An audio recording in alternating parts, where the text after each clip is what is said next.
Oi pessoal, estamos aqui mais uma vez para dar prosseguimento às nossas micro videoaulas e dessa vez eu vou comentar um assunto que tem estado atualmente ocupando um grande espaço na mídia, que é justamente o tema da homossexualidade,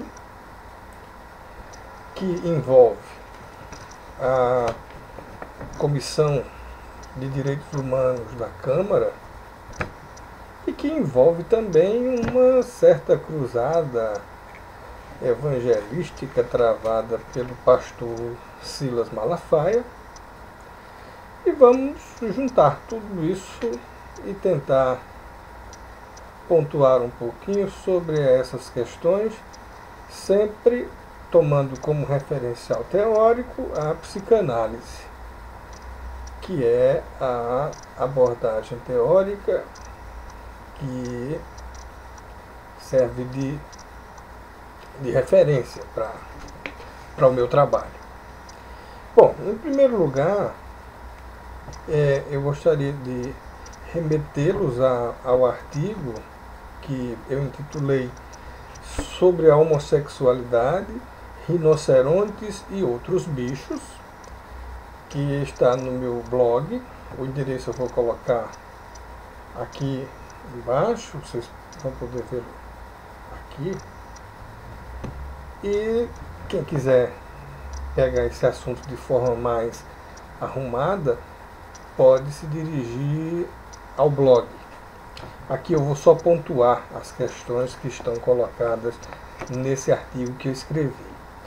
Bom, em primeiro lugar, eu gostaria de começar falando sobre o termo homossexual, ou o termo homossexualidade, e falar da inadequação desse termo.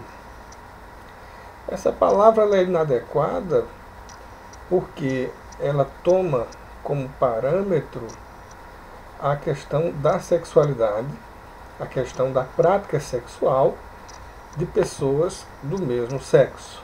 Homo, semelhante, igual, e sexo, sexualidade, homossexual. E a questão não é apenas sexual.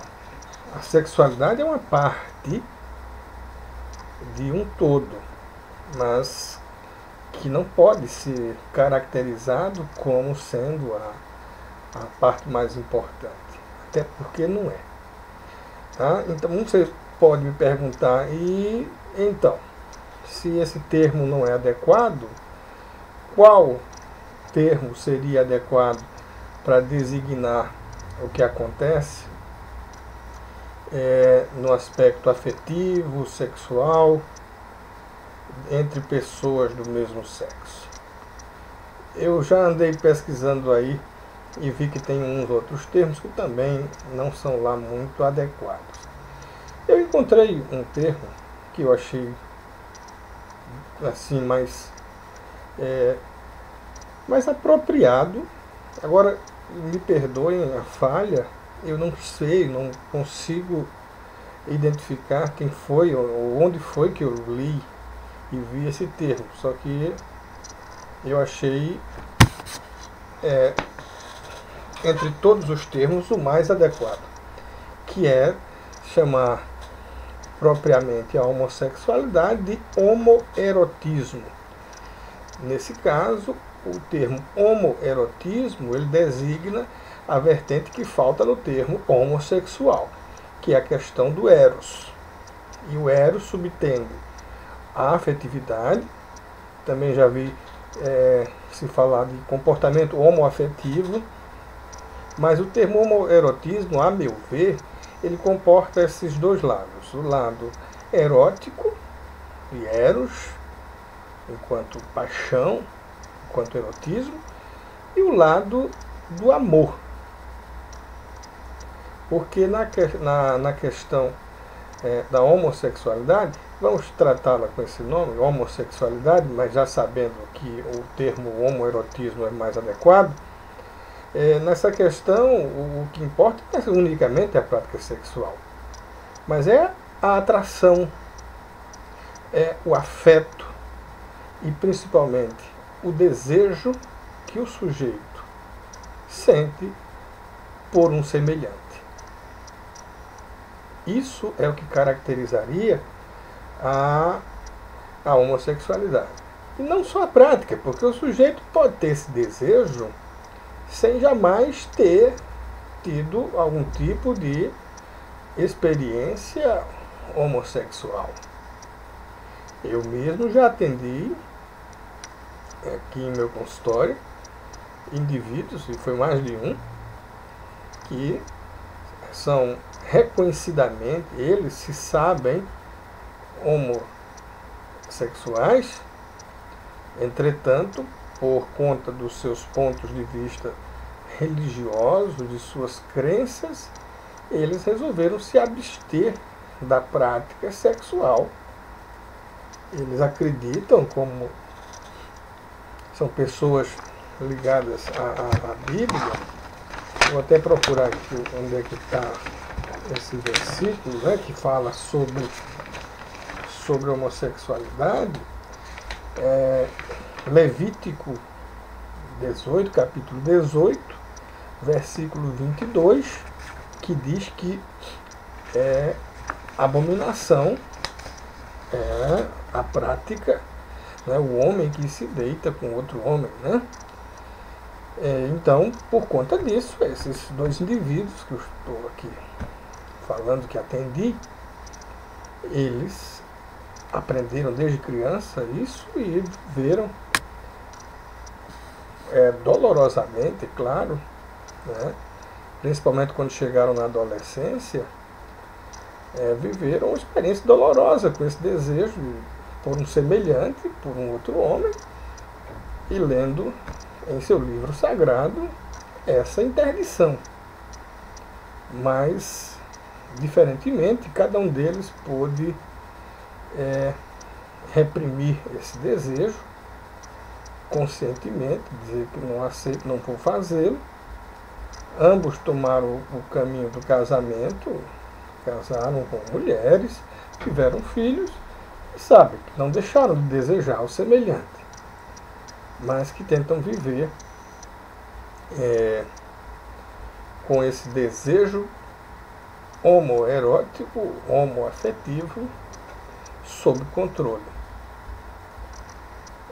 Não sem sofrimento, é claro. Então aí está um exemplo claro de que a questão não é puramente sexual. Por outro lado, também existe o caso de indivíduos que são profundamente histéricos e que acabam entrando numa prática homossexual como uma forma de compensar a sua carência afetiva imensa, a sua necessidade de ser importante para alguém. A gente até poderia utilizar assim o termo psicanalítico, né? Uma necessidade que seria fálica até, de se colocar enquanto objeto de desejo do outro. E por conta disso, de uma dificuldade puramente neurótica, terem enveredado pelo caminho da homossexualidade sem ser homossexual. Eles têm práticas homossexuais, mas não são homossexuais. Isso aí a gente observa em homens e principalmente em mulheres, né?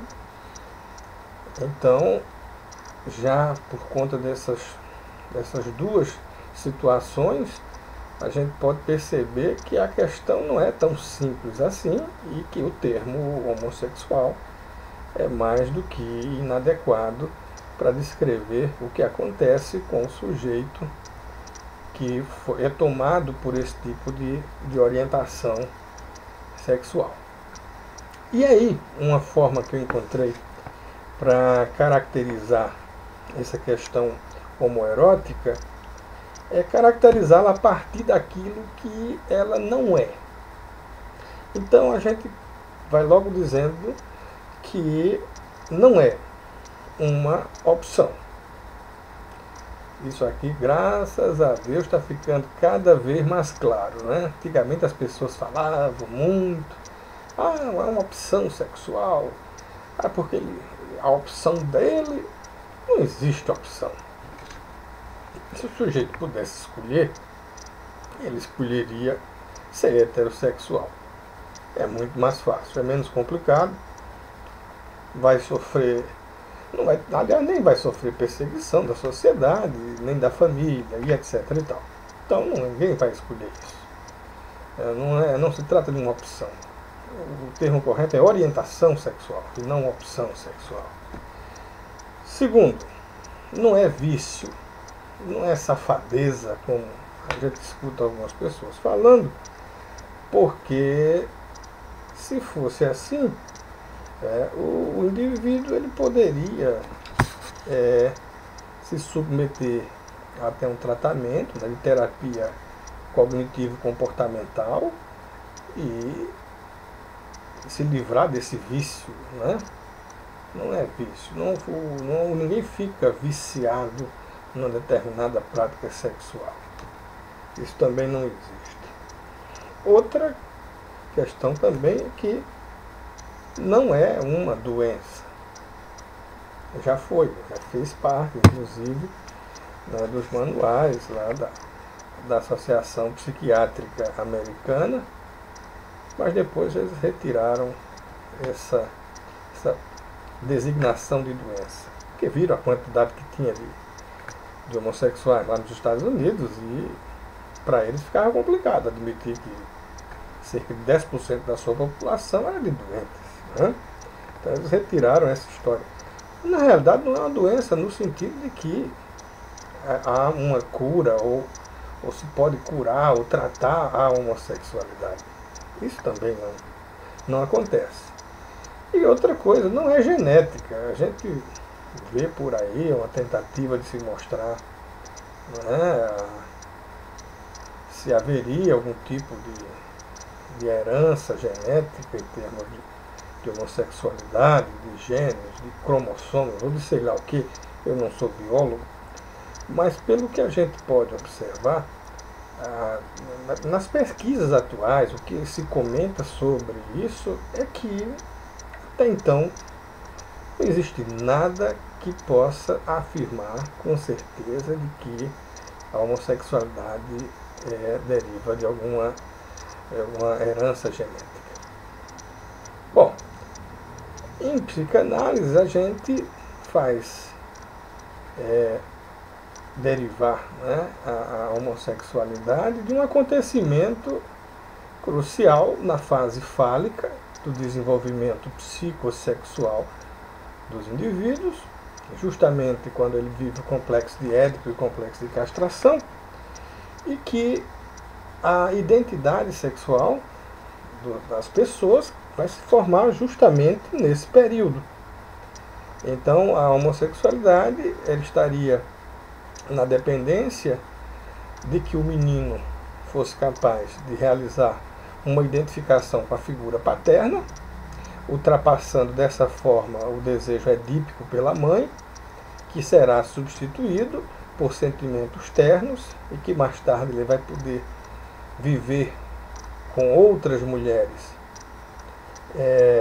aquilo que desejou primitivamente com a sua mãe, e que a menina, se identificando também com sua mãe, deixando de tê-la como objeto de amor, passasse a ver na figura do homem, a figura paterna, aquele objeto desejado.